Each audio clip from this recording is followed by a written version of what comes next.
iban a hacer en 24 horas una moción de censura y seguro la tumban. Estaba de primero en la orden del día, en esa agenda del Congreso que empieza mañana, por eso no había renunciado antes, ¿no? Porque pues estaba esperando que se activara como todo el tema del legislativo y pues obviamente ningún gobierno quiere que le terminen sacando un ministro, entonces por eso da la renuncia.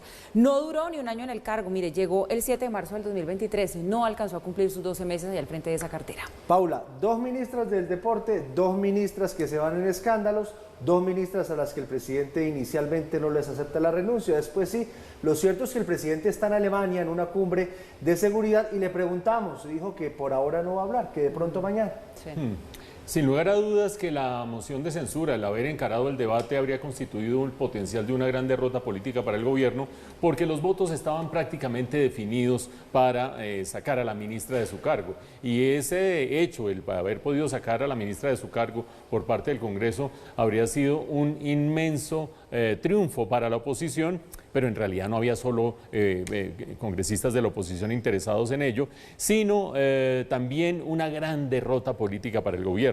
Lo que no está claro es si no es derrota política también para el gobierno el tener 2 ministras del deporte que, como decía Giovanni, salen en medio de escándalos en menos de año y medio de gobierno. Acaba de cumplir un año y medio de gobierno la administración Petro, pero en menos de un año de haber estado en el cargo. Eso también demuestra una gran derrota.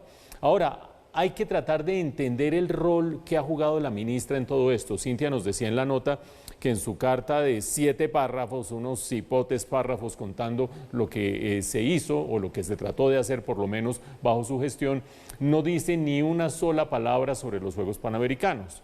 Por lo tanto, ahí tienen ustedes la carta de las parrafadas, por lo tanto, hay que meterle la lupa a ver si ella es la verdadera culpable o no de que estos Juegos Panamericanos de Barranquilla no se hayan podido celebrar en Barranquilla y la Arenosa los haya perdido y Colombia haya perdido esa oportunidad.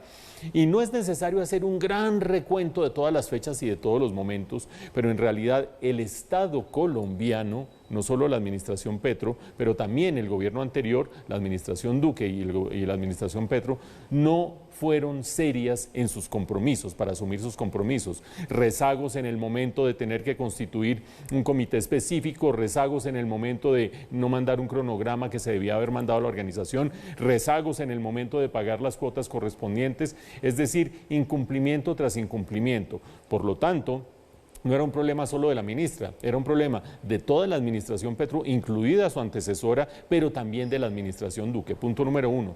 Punto número 2.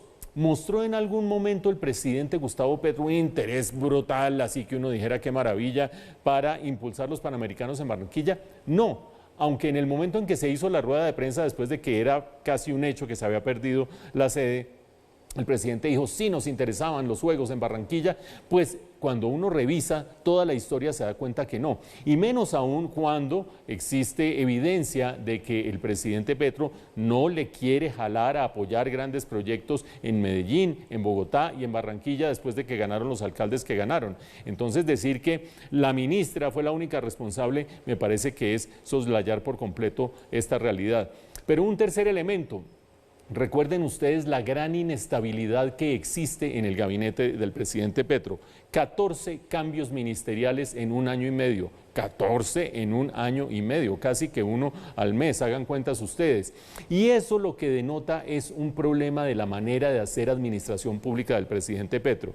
Eso de lanzar grandes lineamientos por Twitter, de grandes lineamientos en Europa, en no sé dónde, y los ministros tratando de ver qué es lo que pueden hacer porque no se reúnen cara a cara con el presidente Petro, se reúnen colectivamente para que él los regañe y les diga que por qué no hicieron lo que los grandes lineamientos de él le daban de directrices. Si no hay liderazgo en la administración pública, estos son los resultados. Salió la ministra, el resto del problema queda.